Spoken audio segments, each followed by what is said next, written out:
I'm absolutely delighted to be amidst you this afternoon.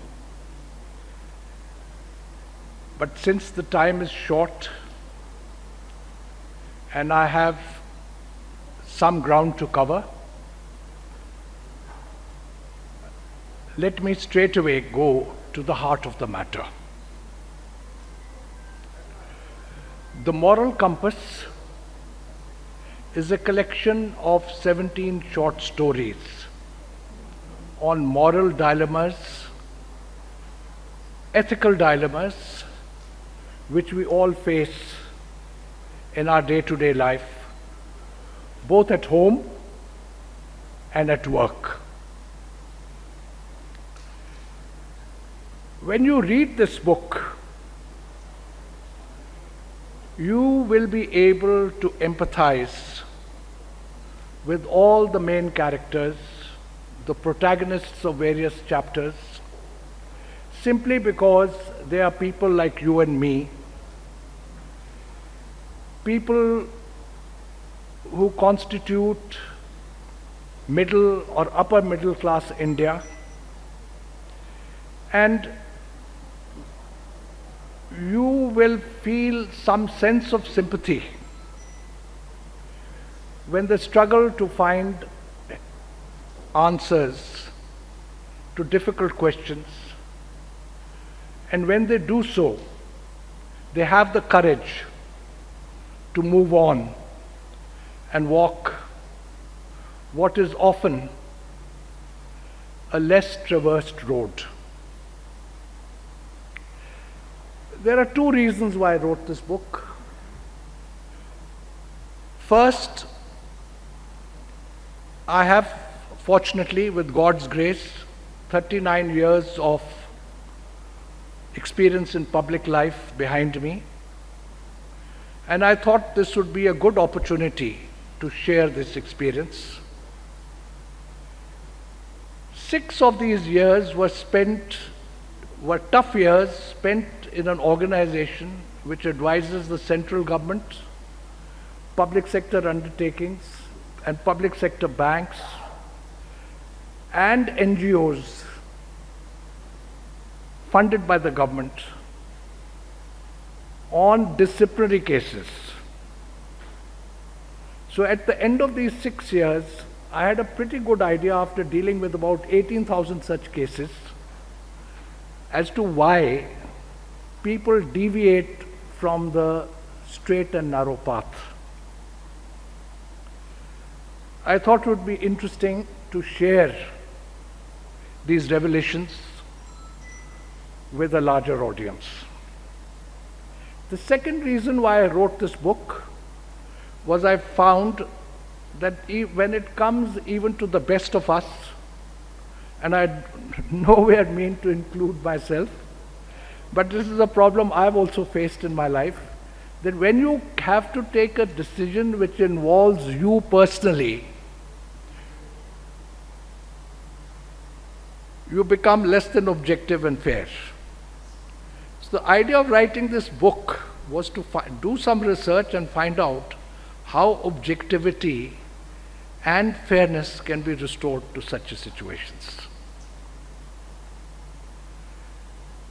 Now, while I peruse through philosophies of both the East and the West, I found,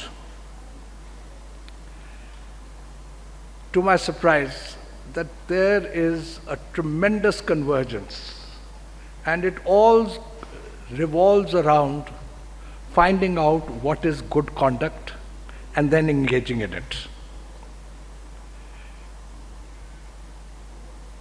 Now, this is what the book is all about: finding out for yourself what is good conduct and going ahead and doing it.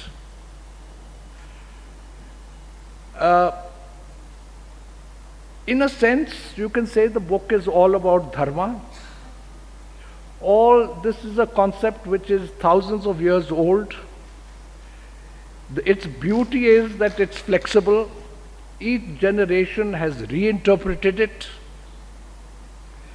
to suit the changed circumstances. And you will find in the book also that all the 17 characters have tried to follow the path of dharma but have come to different conclusions. Each of them valid in its own context. So friends, there is really nothing dogmatic in this book. You can place yourself in the situation of a protagonist and decide for yourself what you would do. You would be fully within your rights to say that, look, if I had to face this situation, I would decide differently. And that is really the beauty of life. In fact, in these difficult, polarized times where every society, not only ours, but you can turn anywhere in the world, whether it's Europe, UK, US, every society is polarized.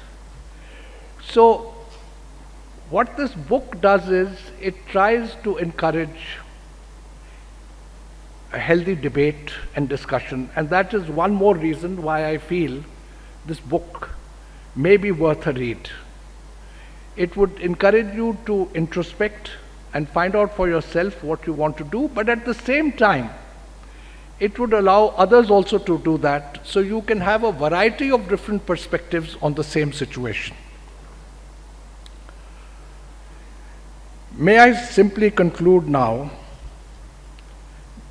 with just one thought which I want to leave with you in my opening address, and that is, we must remember that there are no free lunches in life. There's this great debate going on at the moment in our country about reverie versus welfare. The question is whether it's the life of an individual or a nation. A cost has to be borne. What we have to see is whether we are honestly ready to bear the cost. So what is required, both from a personal as well as a national perspective, is really a cost-benefit analysis.